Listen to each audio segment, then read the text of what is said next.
dia hoje? Hoje é dia de aula de língua portuguesa. Eu sou a professora Glaucia Anunciação, aqui da LAC, e hoje nós vamos conversar sobre um assunto bem legal. Nós vamos falar sobre figuras de linguagem. E você é o meu sol.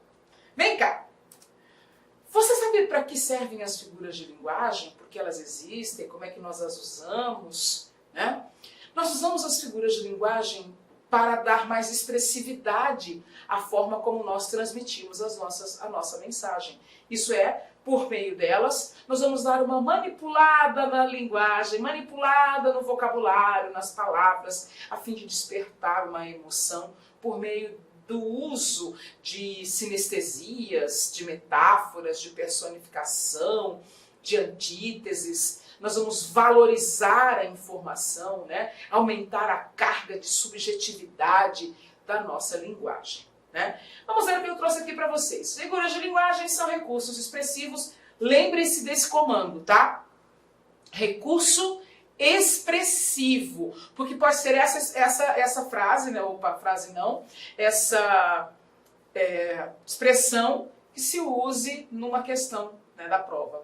Recursos expressivos ou linguísticos que destoam da linguagem comum ou denotativa. É o tiro o pé do chão, pensar fora da casinha, né? Ou seja, trazer uma linguagem que não seja convencional, que não seja denotativa. Ela vai ser uma linguagem conotativa. Nós já tivemos essa aula, né, para falar sobre conotação e denotação. Depois você dá uma olhadinha lá. Tudo bem? Vem cá então para a continuidade. Elas dão ao texto um significado que vai além do sentido literal, portanto permitem uma, olha só outra palavra importante para nós, plurissignificação do enunciado. Tá? Ela não só plurissignifica, como ressignifica o enunciado. E olha que imagem linda nós temos aqui atrás de nós, essa coisa lúdica e fantástica, né? Como um sistema de relógio, porque eu queria que vocês tirassem o pé do chão e viessem comigo para essa percepção do não literal, né? Do romantizado, do poetizado. Nós vamos falar na nossa aula de funções da linguagem e por isso é interessante, é muito bom você assistir esta aula antes de assistir a aula sobre funções da linguagem. Por que eu falo isso? Porque quando nós formos para a função poética, por exemplo, nós vamos entender que a função poética vai lançar mão, ou seja, vai usar as figuras de linguagem como recursos expressivos, recursos linguísticos, para dar essa enfatizada, né, essa ênfase, esse destaque ao enunciado com um valor poético. Tudo bem? Então vamos lá. Bom, meninos, estudar figuras de linguagem é analisar uma série de fatores que nós precisamos observar, né? Opa, vamos voltar aqui. Então essa imagem linda que nós temos aqui, né, mostra para nós esse significado, ou pelo menos tenta ilustrar, e é importante que nós vejamos, meninos, que a metáfora, por exemplo, a antítese, por exemplo, são figuras de linguagem que elas podem ser verbais ou não verbais. Por isso é fundamental nós observarmos não só o que as palavras dizem, mas também e principalmente o que a imagem nos proporciona. Bom, eu trago aqui para vocês algumas figuras de linguagem. Não dá para nós estudarmos todas as figuras de linguagem, até porque numa análise convencional dessas figuras, elas são divididas em grupos. Existe o grupo do som, o grupo da repetição, por exemplo, o grupo da oposição, da semelhança, da contiguidade, da ruptura, do apagamento. Então são vários grupos. Mas aqui nós vamos fazer o seguinte, nós vamos estudá-las pela nomenclatura e pelo efeito que elas vão causar no texto, porque o nosso objetivo é simplesmente entender e fazer a correlação entre o nome da figura de linguagem e o efeito que ela vai causar para aquela questão especial, né, lá na interpretação de texto e tudo mais. Então vem cá, vamos ver as principais figuras de linguagem divididas em semelhança, oposição, contiguidade. Vem cá. Primeiro vamos falar de metáfora, né? O que é a metáfora? Bom, meninos, grosso modo, a metáfora nada mais é que uma relação de sinonímia que nós vamos criar. Nós vamos tornar uma palavra ou uma expressão no sentido conotativo, no sentido figurado. Nós vamos torná-la sinônima de uma palavra ou uma expressão do sentido real. Então nós vamos fazer, estabelecendo esse parâmetro de igualdade entre sentidos, nós sim vamos estabelecer uma relação de comparação implícita.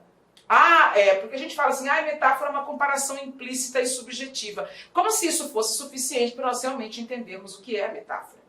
Então, para simplificar a nossa percepção, podemos dizer, sim, eu estou usando uma palavra ou uma expressão, ou até mesmo uma frase, no sentido conotativo, como sinônima de uma palavra, frase ou expressão do sentido denotativo. A gente acha um ponto de interseção, porque mesmo que seja no sentido figurado, nós encontramos uma semelhança, né, nessa definição, nesse conceito. Vem cá. Ela é uma figura baseada na semelhança, eu falo semelhança de sentidos, né? Uma comparação implícita e subjetiva. Subjetiva por quê, Glaucia? Porque é atribuída, não existe uma relação real. Se eu falo que você é meu sol, qual que é a relação real entre você e o sol? É que eu sou importante na sua vida. Isso é questionável? Então eu não posso falar que é objetivo, isso é subjetivo. Muito bem. Sem conectivos ou verbos de similaridade ou sinônimo, é um sinônimo de sentido conotativo. Como assim, Glaucia, sem conectivo? Bom, a partir do momento que você coloca ali, por exemplo, em vez de falar você é meu sol, dizer você é como um sol para mim, a presença desse como na frase vai mudar a classificação. A presença do como vai deixar vai fazer com que a frase deixe de ser uma metáfora e passe a ser classificada como uma comparação, também chamada de símile. Calma, que nós veremos aqui dali para frente, tudo bem? Vamos ver os exemplos. Seus olhos são espelhos... conhece essa música? Seus olhos são espelhos... não vou cantar. Não vou pagar esse King Kong, não. Tá. Seus olhos são espelhos d'água. Essa é a metáfora mais fácil, que é aquela metáfora que acontece com o verbo ser. Muito fácil de perceber, inclusive chamada de metáfora impura, né? Então vejamos, eu estou fazendo uma relação de semelhança entre seus olhos e espelho d'água, ou entre espelho d'água e alguma coisa que seja clara, cristalina, que eu consigo ver em você. Veja bem que eu estou fazendo uma expressão de sentido conotativo ser sinônima de outra expressão de sentido denotativo. Tá? Cansou-se de carregar o mundo nas costas. O que é carregar o mundo nas costas? Que exagero. Além de exagero, não é bem carregar o verbo que nós vamos usar, não é mesmo? Então eu estou atribuindo ao verbo carregar um significado no sentido figurado, não no sentido real, porque a gente não carrega o mundo nas costas. A festa estava bombando. Nossa, então corre, né? Estava bombando é de bomba. Não, repare que o verbo bombar aqui, ele está no sentido figurado. Então, estou dizendo que bombar significa estar muito boa. Eu estou usando esse verbo como sinônimo, né, de estar muito boa. Então, o sentido conotativo está como sinônimo do sentido denotativo. Vamos de metáfora? Ótimo. Olha o desenho que eu coloquei para nós analisarmos. Repare que uma pessoa que acendeu uma luz no cérebro do outro. Acendeu uma luz aqui no meu cérebro agora. Olha lá que isso é metafórico. Não acendeu uma luz. Mas o que você quis dizer? Que você teve uma ideia. Então eu estou dizendo que acender a luz na minha cabeça é o mesmo que ter uma ideia. Olha lá, o sentido conotativo sendo sinônimo do sentido denotativo. Tchan! Podemos ir para frente? Eba! Eba, porque eu quero te mostrar uma coisa. Olha que coisa linda essa imagem. Linda e triste, né? Ela é linda por conta do colorido, né? Porque nós temos essa percepção. Parece de verdade, né? Parece que realmente existe essa região com esse desmatamento nesse ponto e essa área plantada ter exatamente essa forma. É uma figura montada, tá? É uma imagem construída. Então vejam, mas por que eu posso dizer que essa é uma imagem metafórica? Reparem os elementos. A imagem do pulmão foi fundida Ou seja, está como se fosse uma coisa só, o pulmão e a floresta. Eu não estou dizendo que a floresta é como um pulmão. Eu estou dizendo que a floresta é um pulmão. E esse pulmão está doente. Olha só, quanto mais eu falo, mais metáforas eu vou construindo o pulmão doente. Olha lá. Há uma doença aqui, o desmatamento. E aí você começa a ter essa percepção e começa a interpretar o texto e entender por que o autor do texto usou essa imagem. Repare que a beleza da imagem, e isso tem função poética, né?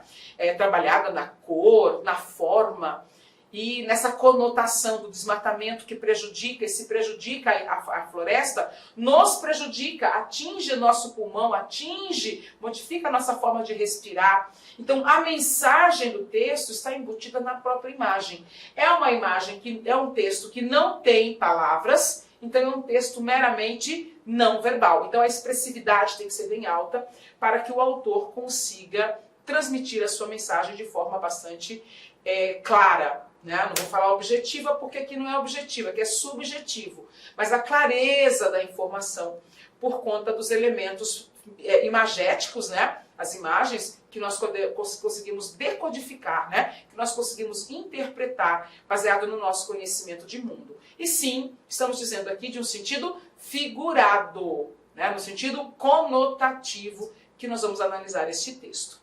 Ok? Muito bem, próxima figura de linguagem nós temos a comparação. Exatamente. O que nós temos na comparação? Bom, já temos meio caminho andado com relação à comparação. Por quê? Deixa eu pegar um banquinho aqui para eu me sentar. Por que nós temos meio caminho andado na comparação? Ah, meus queridos, eu posso dizer a vocês que a comparação é muito metáfora. Tá? Muito metáfora. Como assim, Glaucia? A metáfora, ela não vai explicitar o nexo comparativo. Não tem o como, nem o que nem o tal qual, nem o mais que, nem o pior que, nem o melhor que. Eu não tenho essas expressões que vão caracterizar a minha relação de semelhança entre os sinônimos como uma comparação. Então eu vou chamar de metáfora.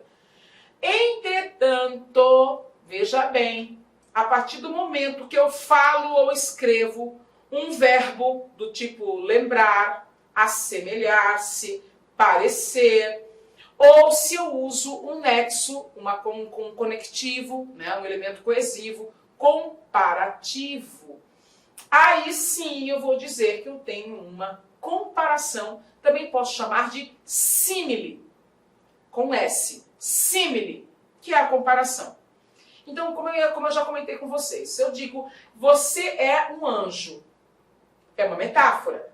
Mas se eu digo, você é como um anjo, eu tenho uma comparação. Ah, tem uma música, não tem? Vamos lembrar de duas músicas interessantes. Primeiro vamos de Raulzito cantando Eu Sou a Mosca. Né? Eu sou a mosca que pousou em sua sopa. Eu sou a mosca, eu assumo a imagem da mosca e fundo os dois seres em um só. Isso é metáfora. Agora, tem uma outra música que diz assim, você parece um anjo, só que não tem asa, né? E aí, nessa música, quando ele fala você parece um anjo, ele não funde as duas imagens, a do ser, né, a quem ele fala, e o anjo. São coisas diferentes. Você parece um anjo, então tem você e o anjo em paralelo. Por isso nós vamos dizer que aí nós temos uma comparação e não uma metáfora. Então, olha lá a imagenzinha que eu deixei ali perto do nosso nome.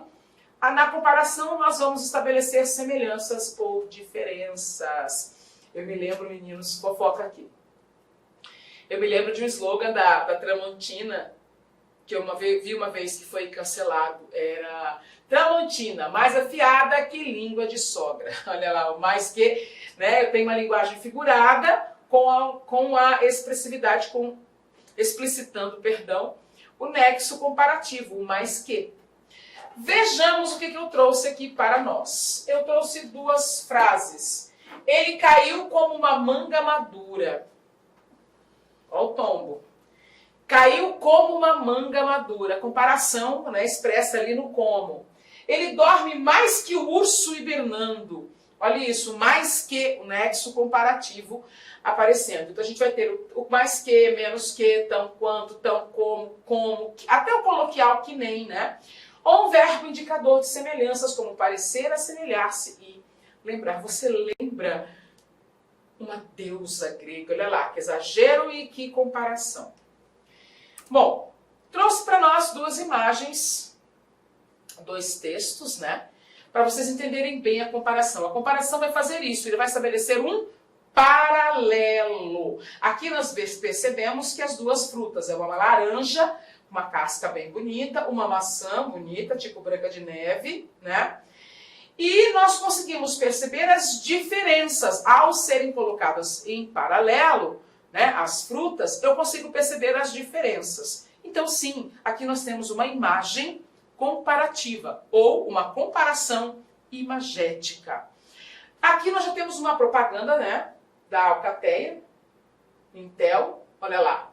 Rápidos e confiáveis como nossa equipe de vendas. Olha o nexo comparativo ali que ele usou para dizer, né, que nós temos aqui o que é isso? Um chip, um processador. Rápido e confiável como a equipe de vendas. Então, há uma relação quase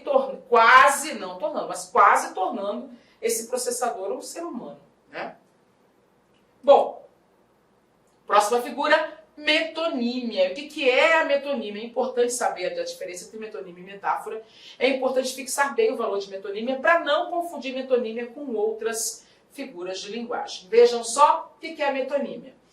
Bom, meninos, na metáfora, o que a gente faz? Bom, nós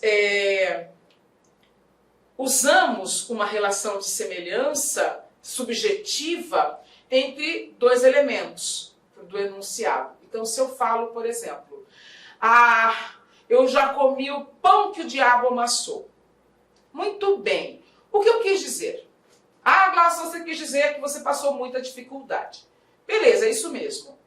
Agora me diga, qual é a relação real entre pão amassado pelo diabo e dificuldade? Real.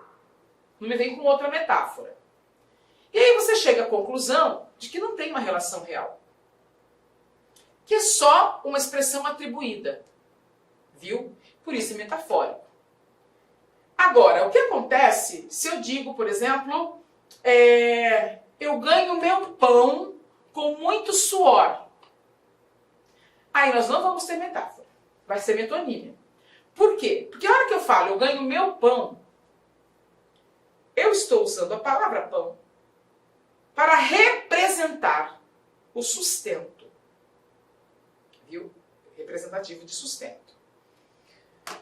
Quando eu falo meu suor, suor aí representa o trabalho. E você fala, mas peraí, realmente existe uma relação, né? Há verdadeiramente uma relação entre pão e sustento e entre suor e trabalho. Então não é uma metonímia, é outra figura. Aí perdão, eu errei. Eu falei metonímia. Não é metáfora, né? Não pode ser metáfora. Por quê? Porque a metáfora, ela é essa caracterização, essa atribuição de significado, é subjetivo. Ele parte de um fator cultural, ele parte de algo mais abstrato. Agora, na metonímia, não. Existe sim uma relação menos subjetiva. Ela está mais para subjetiva porque ela é real. Suor e trabalho tem uma relação real. Daí a metonímia. Então vem cá, que eu quero mostrar algumas situações. A metonímia é a substituição entre termos. É até legal você perceber essa diferença, porque quando nós falamos metáfora, a gente não fala em substituição. Vou tomar um gole. Substituição é metonímia. Eu substituo uma palavra por outra que a represente, porque existe uma relação verdadeira. Veja só. Gostaria de ir a uma exposição de Van Gogh. Eu não vou ver Van Gogh exposto, vou? Coitado morto lá? Não. Eu vou ver os quadros pintados por ele. Então eu quis dizer quadros, mas eu falei o nome do pintor dos quadros. Sim, então eu fiz a substituição. Você fez uma substituição. Isso é metonímia. Eu não estou dizendo que Van Gogh é sinônimo de quadro. Mas eu estou usando o nome dele para representar os quadros que ele pintou. Isso é metonímia. Nós falamos o autor pela obra. Ganho a vida com muito suor. Essa nós já fizemos. Suor aqui é a consequência do trabalho. Então, em vez de falar trabalho, eu falei a consequência dele. Poderia ter sido o contrário. Poderia ter dito a causa para representar a consequência. Então, repare que na metonímia, eu tenho um elemento que faz parte do conceito do outro como representante dele. Né? Aqui eu tenho a consequência representando a causa. Isso é falta de cérebro. Muito bem, você acabou de chamar alguém de desinteligente. O que é falta de cérebro? Ah, ele é burro? Não. O que é a falta de cérebro? Falta o que de verdade?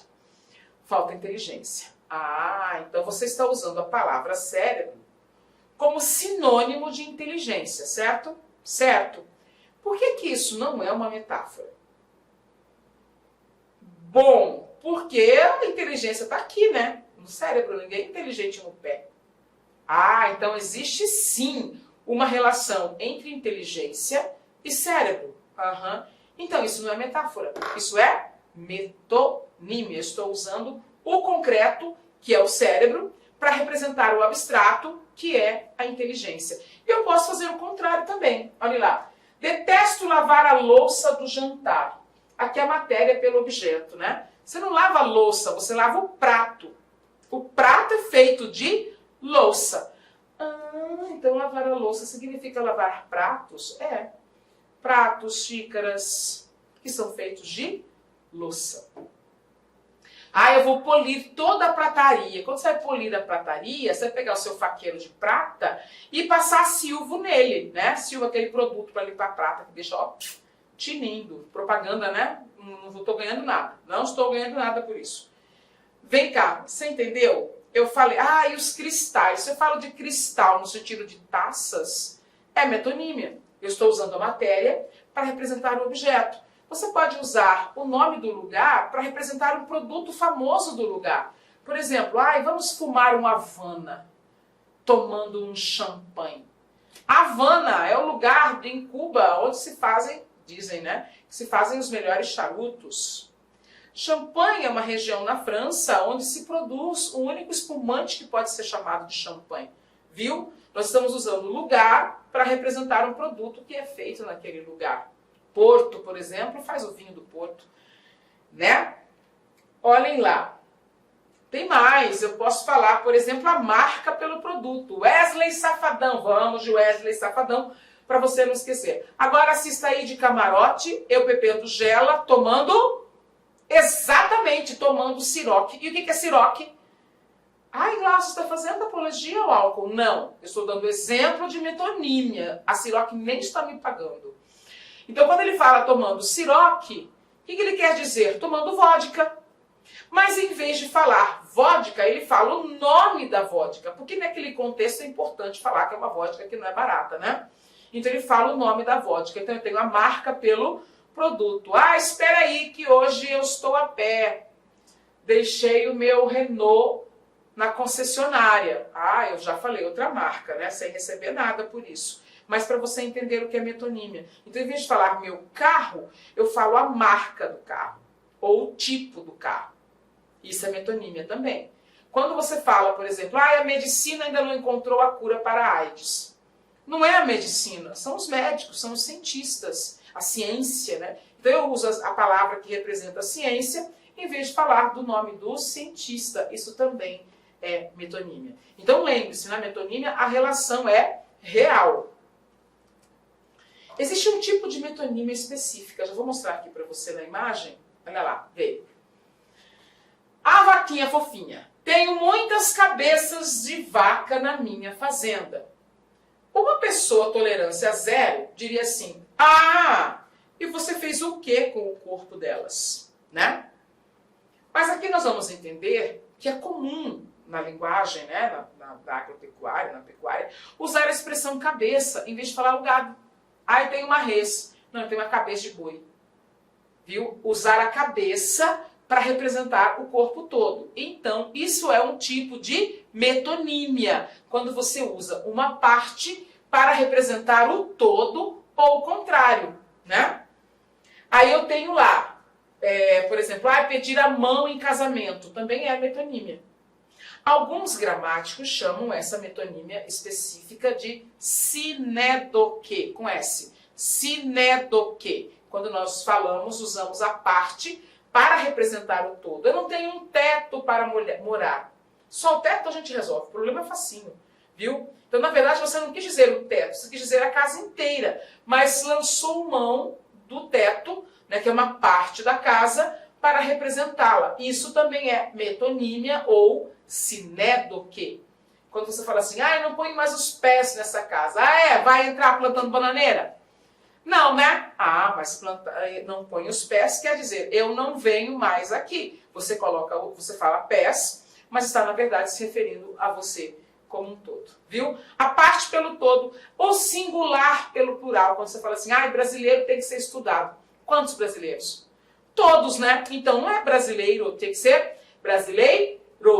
Então, quando você usa o singular para representar o plural, você também está lançando mão da figura de linguagem metonímia, ou, nesse caso específico, sinédoque. Tudo bem? Vamos para mais uma figura de linguagem. Agora estamos aqui em prosopopeia ou personificação. E aqui nós não vamos precisar fazer diferença. Vamos tratar prosopopeia e personificação como um ramo só, como uma coisa só. O que é isso? Você atribui características humanas, ações humanas, a seres que não são humanos, a seres inanimados. Tá vendo o coraçãozinho ali, batendo no peito? Então, o coração faz isso? O coração nem tem esse formato. Então, repare que aqui nós estamos, ao colocar esse coração com uma boquinha, um olhinho, tendo movimento, batendo no peito, como se fosse uma pessoa raivosa, né? Nós estamos personificando, tornando como se fosse uma pessoa, viu? E olha só os exemplos que eu trouxe. Eu trouxe exemplos legais para nós. Eu fui lá, olha lá, Lulu Santos, aí a galera da década de 1980, que viveu bem. É um tempo bom, hein, galera? O vento beija meu cabelo, as ondas lambem minhas pernas, o sol abraça o meu corpo, meu coração canta feliz. E aí eu tenho vento beijando, onda lambendo, sol abraçando e coração cantando feliz. Eu estou personificando as partes do meu corpo, né? Aliás, aqui eu tenho os entes da natureza, o vento, as ondas, o sol e o coração, a parte do corpo. Aqui meu coração, não sei porquê, bate feliz quando te vê. Meu coração está feliz, estou personificando o meu coração. Meu coração te vê, estou personificando o meu coração. Viram? Prosopopeia, personificação, tranquilo, facinho, tem muitos gêneros textuais associados a esta figura de linguagem. Nós temos, por exemplo, fábulas, apólogos, né? Alguns contos de fada em que nós percebemos animais, vegetais, objetos que falam, que brincam, que têm vida, né? Quem não leu A Revolução dos Bichos, se não leu, recomendo que leiam o George Orwell. Olha que fofinho! Essa é uma imagem onde tem personificação. Os doguinhos pilotando uma motoca, né? Olha só, a doguinha toda fofinha, de óculos em formato de coração, lencinho na cabeça, ou seja, como uma pessoa, né? Numa pose em que nós bem poderíamos imaginar você e o seu bem viajando pelo mundo numa motoca dessas. É sonho, utopia, gente, utopia. Ok? Mais uma? Vamos lá. Sinestesia. Você sabe o que é cheiro verde? Então, cheiro verde é aquela soma de salsa com cebolinha, né, na nossa cozinha. Mas de onde é que vem essa expressão cheiro verde? Repare que cheiro é um substantivo que exige de nós a percepção olfativa, né? E verde, o adjetivo que vai exigir de nós a percepção visual. Então eu juntei duas palavras que exigem de nós percepções sensoriais diferentes. Sim, isso é sinestesia. Sabe aquele seu amigo que não consegue falar se não estiver pegando em você? É aquele seu amigo sinestésico. Você quer deixar ele doidinho e não deixa ele pegar em você. Aí o que vai acontecer? Ele vai começar a ficar assim. ele vai passar a mão no cabelo, ele vai começar a ter que tocar ele mesmo, porque ele precisa falar, ouvir a fala e tocar. Então, a pessoa sinestésica. Essa mesma sinestesia pode ser usada como recurso expressivo dentro do texto, porque eu vou usar palavras e imagens, tá? Lembre-se que essas são figuras e que eu posso traduzir por meio de imagens o texto. Tanto é que vira e mexe eu coloco uma. Olha só, aqui eu coloquei, para você não se esquecer, eu coloquei uma orelha, olho, boca com a língua, para lembrar o paladar, né? A mão aqui para lembrar o tato, o nariz para o olfato, viu? E aí nós temos a associação de diferentes sentidos sensoriais. Ela tem um olhar frio. Olhar é visual, frio é tátil. Ela é uma pessoa ao mesmo tempo quente e doce. Olha lá, paladar com tato. Aí tem uma música, tem essa música da Fafá de Belém, olha lá. A cor do meu batuque tem o toque, tem o som da minha voz. Toque, olha isso, cor é visual, visão, né? Batuque é audição. Toque é uma palavra de percepção tátil, né? Som e voz, audição. Então ali eu tenho um trecho sinestésico, porque as palavras vão brincar com os sentidos, com a percepção sensorial, ok? Então se você, por exemplo, ver uma imagem de... Se você vir a imagem de um teclado colorido, teclado de piano colorido, é sinestesia, a cor no som, viu? Quando você fala que alguém tem uma voz gostosa, voz, audição, gostosa, paladar. Entendeu, né? Mistura de percepções sensoriais diferentes, eu tenho que ter pelo menos duas. Próxima figura de linguagem, nós vamos mudar agora, nós saímos da questão da semelhança, né? Vamos entrar agora na seara das oposições. Por que nós nos opomos? Qual o objetivo delas? Veja esta oposição. Nós vemos dois casais que brigaram ali, né? Eles estão brigados e isso é nítido. Brigados no primeiro plano e lá românticos no segundo plano. Então nós temos duas situações que são contrastantes entre si.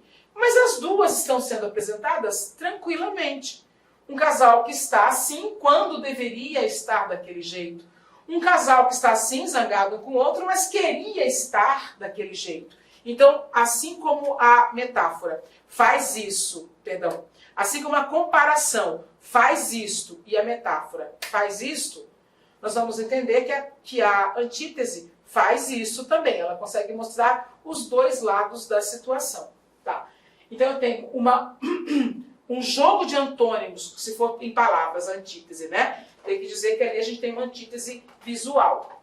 Aqui eu falo, a utilização de palavras ou expressões opostas, geralmente através do uso de antônimos, de modo a apresentar contrastes. E aí eu trouxe um trechinho para você, você que usou essa antítese na sua vida, na doença e na saúde, na alegria e na tristeza. Você já ouviu falar isso aí? Inicialmente eu peço licença para vocês, pois interrompi os seus estudos, mas olha só, essa videoaula é uma videoaula demonstrativa do nosso site Lá Concursos, da nossa professora Glauci de língua portuguesa. E tem um convite especial para você. Você quer continuar assistindo essa videoaula até o final, você quer ter o material de apoio, mais ainda, você quer ter todo o conteúdo produzido, inclusive nós temos aí alguns módulos ministrados presencialmente pela professora Glauci. Então clique aqui embaixo, faça a sua matrícula, nós estamos disponibilizando essa super isolada da professora Glauci, você vai ter acesso aí a 1 ano de conteúdo e todo o material produzido por ela estará nessa isolada aqui da Lá Concursos. Então vem comigo, vamos lá, vamos estudar, pode ter certeza que as suas dificuldades de língua portuguesa e interpretação de textos serão sanadas. Professora top de linha, valeu!